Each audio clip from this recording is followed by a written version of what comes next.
వాడేమన్నా పరాయివాడా అమ్మా? బావే కదా, వాడితో పాటు బైక్లో రావడమే నీకు తప్పుగా అనిపించిందా? తెలిసి తెలియని వయసు తనది. తన మనసులో లేని ఆలోచనని నువ్వు రేపుతున్నావు. తప్పు చేస్తే సర్ది చెప్పుకోవాలి కానీ ఇలా అందరి ముందు కొట్టడం తిట్టడం ఏంటమ్మా? ఎవరి దగ్గర నేర్చుకున్నావు అసలు అలవాట్లన్నీ? ఇంకెప్పుడు ఇలా చేయకు.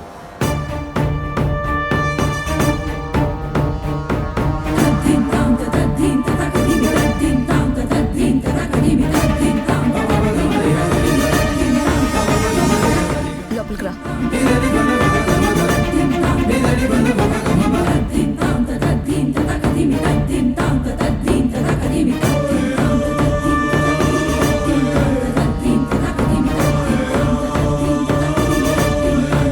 ఏం బాబా, ఏమే వదిన అంత కోపడతా ఉండదు?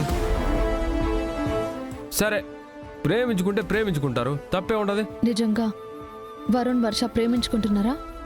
వదినమ్మ అన్నట్టు వాళ్ళిద్దరూ ప్రేమించుకుంటే అన్నదమ్ములు ముగ్గురం ఏడ్నే ఉంటాం, అక్క చెల్లెలు ముగ్గురు ఏడ్నే ఉంటారు కదా. అంతకంటే కావాల్సిందే ఉండదు. నా మనసులో మాట చెప్పినాను. తర్వాత నీకేమైనా కోపం వస్తే నేనేం చేయలేను. ఏం పాప అట్టా చూస్తూ ఉండవు? మనమంతా నేరుగా మాట్లాడతాం. పైకి ఒకటి మనసులో ఒకటి ఉండదు. Single dialogue.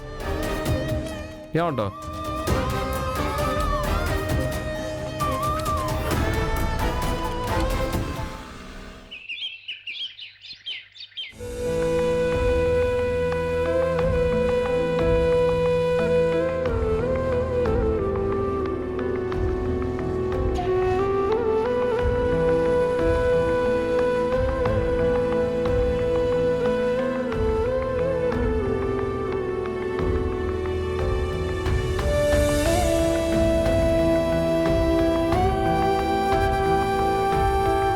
ఎవరిని అనుమానిస్తున్నావు అక్క? వర్షాన్ని అనుమానించడం అంటే మనల్ని మనం అనుమానించుకోవడమే అక్క. మన పెంపకాన్ని మనం అవమానించినట్టే కదా. మన చెల్లెలక్క అది. అందరి ముందు ఆ విధంగా మాట్లాడావే, దాని మనసు నీకు తెలీదా?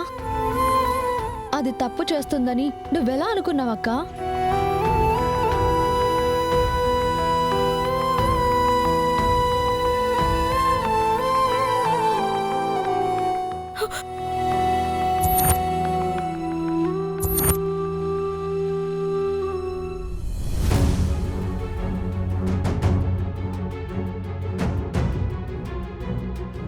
నేను ఎందుకలా మాట్లాడాను, ఎందుకలా చేశాననేది మీకు అర్థం కావడం లేదు. నేను తిట్టడం కొట్టడమే కనిపిస్తుంది మీకు. కారణం ఏదైనా కావచ్చక్క. వర్షాన్ని అనుమానించడం ఏంటి? అందరి ముందు తనని పట్టుకొని తిట్టడం కొట్టడం ఏంటి? నేను తప్పు చేసిందన్న బాధతో కొట్టలేదు విజయ. తను ఎక్కడ తప్పు చేస్తుందో అనే భయంతో కొట్టాను.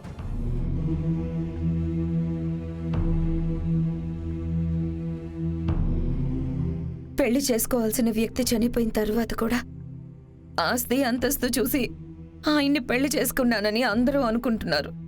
ఈ ఆస్తి అంతస్తు కోసమే అక్క నడిచిన దారిలోనే చెల్లెలు నడిచిందని నిన్ను నలుగురు 4 రకాలుగా మాట్లాడుతున్నారు.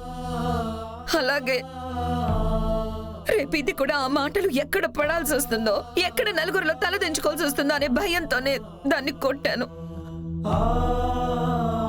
నా చెల్లెలు తప్పు చేయదని నాకు తెలుసు, కానీ ఎక్కడో భయం, ఏదో అనుమానం, అంతేకాని ఎప్పుడైనా ఏ విషయంలోనైనా నేను నిన్ను కొట్టానా వర్ష? ఏ తప్పు చేయదని తెలిసినా కూడా తెలియని వయసు తనతో అలా బైక్ ఎక్కొస్తూ ఉంటే నలుగురు మమ్మల్ని అన్న మాటలు నిన్నన్నట్టుగా పిచ్చి పిచ్చి ఆలోచనలు. అందుకే నేనేం చేస్తున్నానో కూడా నాకే తెలియకుండా దాని మీద చేయి చేసుకున్నాను.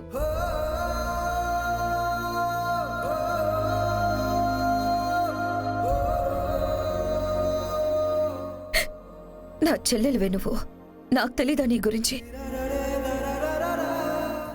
ఇదే మన ఇంట్లో ఉండుంటే ఎవర్రా నా చెల్లిననేదని నేను మాట్లాడేదాన్ని. కానీ ఇప్పుడు మనం పుట్టింట్లో లేము, అత్తింట్లో ఉన్నాం.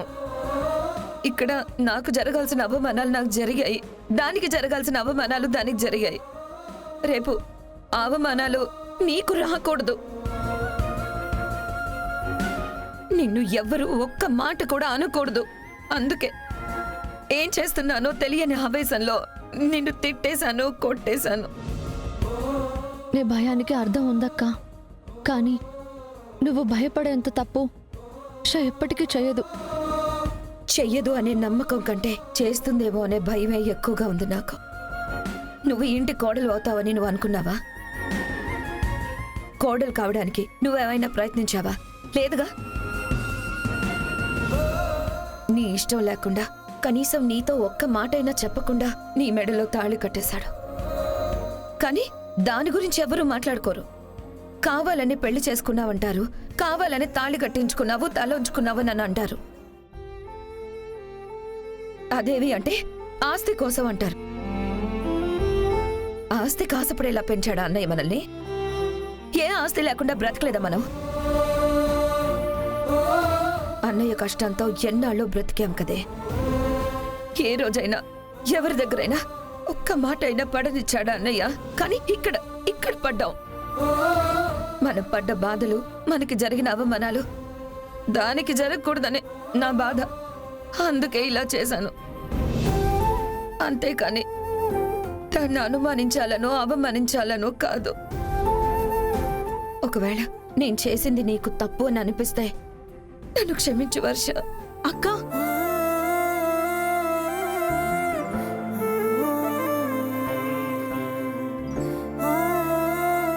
నేను నిన్ను క్షమించడం ఏంటక్కా? నేను తప్పు చేశానని నీకు అనిపిస్తుంది కదా. అన్యాయంగా నీ మీద చేయి చేసుకున్నాను, నేను తిట్టాను అని విజయకే అనిపిస్తుంది కదా. నిజంగా నీ మీద కోపంతో నేను ఆ పని చేయలేదు. మాటలు చెప్పి నిన్నెలాగో కాపాడుకోలేవు. కనీసం నిన్ను కొడితే నా మనసులో అలాంటి ఆలోచన లేదు అని వాళ్ళకి చెప్పినట్టు అవుతుంది అనుకున్నాను తప్ప నిన్ను బాధ పెట్టాలని కాదే.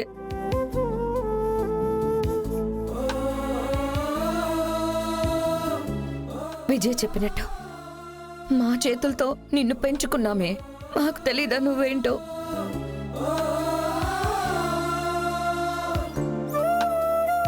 బావే కదా అని తన బైక్ ఎక్కింది. ఆ మాత్రం దానికి అక్కెందుకు ఇలా చేసిందని నేను నిన్ను అపార్థం చేసుకున్నానక్క. కానీ నీ మనసులో ఇంత ఆలోచన ఉందని, ఇంత బాధ ఉందని అర్థం చేసుకోలేకపోయాను. వర్ష నిన్ను క్షమించడం కాదక్కా, మమ్మల్ని నువ్వు క్షమించాలి.